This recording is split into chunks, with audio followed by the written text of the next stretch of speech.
ሰላም እንዴት ናችሁ? ውድ የኢቲቲ ቲዩብ ቻናል ተከታታዮች ዛሬ በፓርት 3 2.13 ኮመን ፕሪፊክስ ዩዝድ ኢን ኤስአይ ዩኒት የሚለው የምናየው ይሆናል። እስቲ the factor expressed as a factor to the power of 10 SI metric prefix the symbol used in the actual decimal number are tabulated in table 2.4 እናየዋለን። ይሄ በቃ ያው ኮመን ፕሪፊክሶች ናቸው። 10 the power of -6 ከምንል ቢያንስ ማይክሮ ብንል እንደዛ እያለን የምናስገባው ለምሳሌ 10 the power of 3 ከምንል ሜትር ማለትም ኪሎ እንደዚህ እያደረግን 10 the power of 6 ከምንል እያለን 10 the power of 9 ከምንል ሜጋ ቴራ ምናምን እያለን የምናስቀምጣቸው ነገሮች ናቸው። እነዚህን ቁጥሮች ከመጻፍ ያው ኢን ሲምፕል ዌይ ለማስቀመጥ ሲሉ they invented that prefixን ማለት ነው prefixን ኢንቨንት አደረጉ ማለት ነው። they are widely used and are easy to add the basic unit basic unitun easily add ለማድረግ በጣም ቀላል ለምሳሌ ኪዩቢክ ሜትር something like that ኪሎ ሜትር ምናምን እያልን ራሱ ለመጥቀስ በጣም ቀላል ይለናልና so yeah easy to add to the basic ከቤዚክ ዩኒቱ ጋር ለመጨመር በጣም ቀላል ነው ማለት ነው። like metric unit እንደ metric unit SI unit are modified in decimal fashion by a series of prefix እንደ metric unit SI unitም በዴሲማል ፋሽን በፕሪፊክሶች in decimal fashion ሳይት ማድረግ ይችላል የሚለው measurements that we will utilize frequently in our study of chemistry include time, mass, volume, density and temperature ያው frequently የምንጠቀማቸው ኬሚስትሪ ላይ እነዚህ አሁን የጠሯቸው እንትኖች ናቸው ያ ሜዠርመንቶች ናቸው። ሶ አሁን 2.4 እያለ ነበር ይሄንን ነው 10 the power of 12 ያዟቸው እነዚህ ቴራ ጊጋ 10 the power of 9 10 the power of 6 ሜጋ 10 the power of ሜጋ የሚለው ሚሊየን ከሚለው ጋር ብታያይዙት ኪሎ ኦብቪየስ ነው 10 the power of 3 ነው ሄክቶ 10 the power of 2 ዴካ 10 the power of 1 ዴካ ዴሲ 10 the power of -1 ሲ ኤ ሲሆን 1 ነው የሚሆነው አይ ሲሆን ደግሞ -1 ነው። እንደዚህ ያረጋችሁ ብቻ ለመያዝ ሞክሩ። ያው በራሳችሁ አያያዝ ብትይዟቸው በጣም ጥሩ ነው ብዬ አስባለሁ። አይ ቲንክ along with this abbreviation or symbol can also be used እነዚህንም ያዟቸው ያ ራሱን ነው አይ ቲንክ ኤግዛምፕል እየሰጠ ያለው is very easy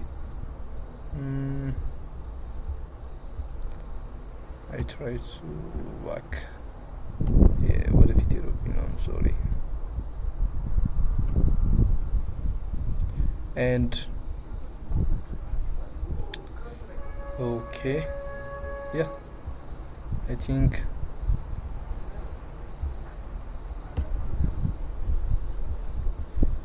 ይሄ ነው። እንደገና ደግሞ እነዚህ አሁን ቅድም ያልኳቸው ነው the other symbol or abbreviation can be used in exactly the same ማለት ነው የምጠቀማቸው። so አሁን 2.14 I think አንድ ላይ ነው uncertainty in measurement uncertainty in measurement ነው የምናየው measurement ላይ ያለ uncertainty ነው። ይሄ ማለት ሁልጊዜ ማንም ሰው no one is perfect in this world so we always have uncertainty ማለት ነው። uncertainty ሁልጊዜ ይኖረናል። ፐርፌክት የሆነ ሜዠርመንት ሊኖር አይችልም። in any way ብንለካው በማንኛውም መንገድ ራሱ ብንለካው we have always uncertainty ይኖራል ግን so we need to minimize ነው እንጂ ወደ accurate ወደ precise ለማስጠጋት ሞክራለን እንጂ we always have measurement ማለት uncertainty in measurement ማለት ነው። so whenever you measure something there is always some uncertainty ይኖራል ነው የሚለው ወይ እርግጠኛ ለመሆን ማለት ነው። ቀጥታ ትርጉሙ ከወሰን ነው there are two categories of uncertainty ሁለት አይነት የአንሰርቴኒቲ ካታጎሪዎች አሉ። እነዚህም በደንብ ያዛቸው። አንደኛ ሲስተማቲክ አንሰርቴኒቲ ነው። ሁለተኛ ደግሞ ራንደም አንሰርቴኒቲ ነው። systematic uncertainty ምንለው are those which consistently cause the value to be too large or too small እዩ ሲስተማቲክ ከሆነ ኮንሲስተንትሊ ነው ወይ ቫልዩን ትልቅ ያደርገዋል ወይ ትንሽ ያደርገዋል ኮንሲስተንትሊ ማለት ነው። አንድ ጊዜ ሆኖ አንድ ጊዜ የሚተው አይደለም። ኢን አ ኮንዲሽን ለምሳሌ ዛሬ ቱ ላርጅ ከሆነ ነገ ቱ ስሞል ይሆናል ምናምን ሳይሆን ኮንሲስተንትሊ ኦልዌይስ ቱ ላርጅ ኦር ቱ ስሞል የሚያደርግብን ነው ምናችንን ሜዠርመንታችን ሶ ሲስተማቲክ አንሰርቴኒቲ ኢንክሉድ such things as reaction time inaccurate metersticks reaction time ሊሆን ይችላል inaccurate metersticks ሊሆን ይችላል optical parallax ሊሆን ይችላል miscalibrated balance ሊሆን ይችላል ይሄ መጀመሪያ ከማቴሪያሉ ምን ሲኖር ስህተት ሲኖር ለምሳሌ inaccurate የሆነ ሜትርስቲኩ inaccurate ከሆነ let's say 0 ከሌለው let's say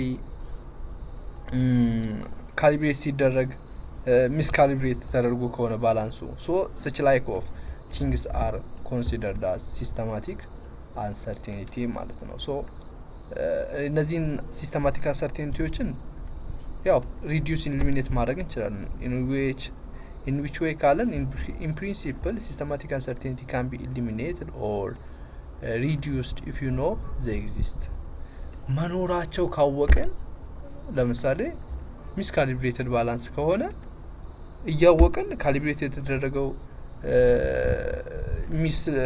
ሚስ ተደርጎ በስነ ስርዓት calibrate እንዳልተደረገ ካወቀን we couldn't longer use this measurement ማለት ነው because they lead us in the wrong way ማለት ነው ለምን በትክክል እንደማይወስደን ስለምናውቅ we couldn't use that so እንደነዚህ ነው ለምሳሌ ዜሮ እንደሌለው አሁን አብዛኛው ጊዜ ስለማናውቀው ነው ስህተት ኤግዚስት እንዳደረጉ ወይም እነዚህ አንሰርቴኒቲዎች or ኤረሮች or ሚስቴኮች happen እንዳደረጉ ስለማናውቅ ነው ባወቀን ጊዜ we can eliminate ማለት ነው የሲስተማቲክ uncertainty ምንድነው The second one is random uncertainty ነው random uncertainty ምንለው the first one is consistently ነው ብለናል consistently too large or too small ነው የሚያደርገው ብለናል but the second one is are variation in the measurement that occur without a predictable pattern they have no pattern ማለት ነው predict የተደረገ pattern የለውም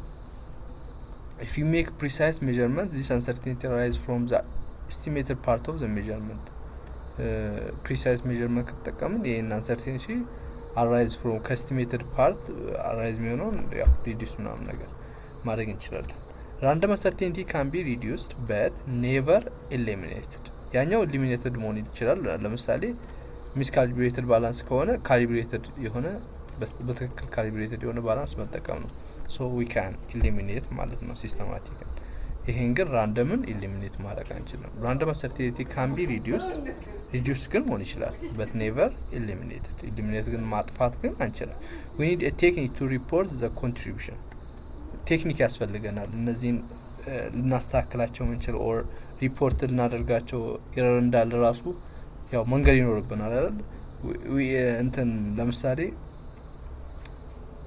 principle wise እናስተካክለው ብንልም eliminate ማድረግ ማንችል ከሆነ እና ማጥፋት ማንችል ከሆነ measurementውን ስንነገር we need to tell uncertainty እንዳለበት ማለት ነው so this all ይሄን ነው የሚለን ያ እነዚህ ምንም የላቸውም ግን ዋናው ያሁን ሁለት የነገርኳቸው ነው ናቸው I think እስኪ እናያቸው ወይ ትንሽ ናቸው The uncertainty shall rather be understood as an interval within which result can be found with a given probability ምናምን የወሬ ብቻ ነው I think that much important የሆነ ነገር ያለው አይመስለኝም ያ ካልኩሌት በምናደርግበት ጊዜ ግን እነዚህ ነገሮች በደንብ ያዟቸው uncertainty calculate ስናደርግ there are several techniques that will produce an estimate of the uncertainty in the value of the mean ከሚኑ value እንትን ይሄ uncertainty እንዴት እንለያለን ምናምን የሚሉት ናቸው since we are expecting student to produce an estimate of uncertainty any suitable value that indicate half the ranges acceptable ነው የሱ half acceptable ነው የሚለው so ሌላ the uncertainty in the mean value 64 mm ነው የሚለን can be calculated as follow አንደኛ ዩዚንግ ሃፍ ሬንጅ እንጠቀማለን። ሌላው ደግሞ ዩዚንግ ሪዲንግ ፈርዘስት ፍሮም ዘ ሜን የሚለውን በደንብ እንትንላለን። አንደኛ ያኔ የመጀመሪያው ስንጠቀም ሃፍ ዘ ሬንጅ ነው አይደል? እና መጀመሪያ ምን እናደርገዋለን? እንቀንሳለን። ለምሳሌ ዊ ሃቭ 61 አለን፣ ከዛ ሌላ ማን አለን? 66 አለን። 61 ሲቀነስ 66 እንልና ለሁለት ማካፈል ነው ማለት ለሁለት ማካፈል ነው ማለት ዘ ሬንጅ ኢዝ ዩዝድ ቱ መጀመሪያ ትንሹና ትልቁን እናወጣለን። ኢዝ ቬሪ ኢዚ። ትልቁ ከ61 እስከ 65 ነው አይደል ያለው። ሶ ምን እናደርጋለን? ትልቁ ማን ነው? 66 ነው። ሚን አሰራሩ ሬንጅ አሰራሩ ስለምታውቁት ብዬ ነው። ሬንጁ ትልቁ ማን ነው? 66 ነው። ትንሹ ደግሞ 61 ነው አይደል? 66 ሲቀነስ 61 ግን ሃፍ ነው አይደል የተባልነው። ሁለቱን እንቀንስና 66 ሲቀነስ 61 5 ነው። 5 ሲካፈል ለሁለት ደግሞ 2.5 ብለን ማስቀመጥ እንችላለን አንሰርቴኒቲው። ይሄ አንደኛው ሜትድ ነው። ሌላኛው ሜትድ ደግሞ ዩዚንግ ዘ ሪዲንግ ፈርዘስት ፍሮም ዘ ሚን ሚኑን እናወጣለን። መጀመሪያ ሚኑን እናወጣና ከዛ በኋላ ከሚኑ ምን እናወጣለን? ሬንጁን እናወጣለን። አይ ቲንክ ያ ምን አርቋል የሚለውን ለማወቅ ማለት ከሚኑ ኢን ዘ ኬዝ ዘ ሜዠርመንት 61 ሚሊ ኢዝ ፈርዘር ፍሮም ዘ አቨሬጅ ቫልዩ than 66 mm. Therefore, we can use the value to calculate the uncertainty in the mean የሚለው uncertainty in the mean diameter ያ አሁን ለምሳሌ ለዚህ ስንት ልስጠው? አንድ ነው። አንድ ብሰጠው ስንት ይሆናል? 62 የሁለት ቢሰጠው ስንት ይሆናል? 64 አይታችኋል። ሚኑ ስንት ነው? 64 ነው። እዚች ጋር ሰጥቷል። ሚኑ 64 ነው። ከ61 ከ64 ስንት ነው የራቀው? 64 ሲቀነስ 61 ማለት ነው 3 ነው የራቀው ማለት ነው። so we can easily calculate this way ማለት ነው። ሌላኛው using the resolution of the instrument የኢንስትሩመንቱን ሪዞሉሽን በመጠቀም this used if a single reading is taken or if repeated reading have the same value ይሄን የምንጠቀመው single reading if used this used if a single reading is taken or ሲንግል አንድ ብቻ ከሆነ የምንወስደው ያው ሪዞሉሽን ነው የምንጠቀመው። ወይም ሪፒትድ ሪዲንግ ካለን ለምሳሌ ሁሉም 64 64 64 ከሆነ ወይም ያለን ቁጥር 64 ብቻ ከሆነ የምንወስደው ይሄንን ሜተድ ነው የምንጠቀመው ማለት ነው። if the three reading obtained above we all 64 ቢሆን then the value of the diameter being measured lies somewhere between 63.5 እና 0.5 ከዚህ እንጨምራለን እና እንቀንሳለን። ይሄማስ ስንቀንሰው 0.5 63.5 ይመጣል።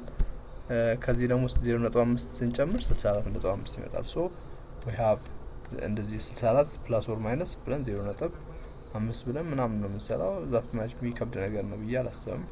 ሌላው uncertainty measurement can be uncertainty measurement በሁለት አይነት መንገድ ኤክስፕረስ እናደርግ እንችላለን።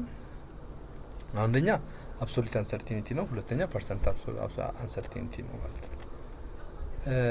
uncertainty ስንል absolute uncertainty over measurement time 100 ነው ፎርሙላ ብለን ያዙት። absolute uncertainty ያለን ሲካፈል ለሜዠርመንት እናካፍለዋለን ከዛ በመቶ ማባዛት ነው። so this way we can calculate ማለት ነው። ለዛሬ አይ ቲንክ እዚች ጋር ይበቃናል። ለገና አክቲቪቲዎችን በደንብ ይዋቸውና የከበዳችሁ ነገር ካለ ተጠይቁኛላችሁ። እኔ ቀላል ነው ብዬ ነው የዘለልኳቸው። thank you very much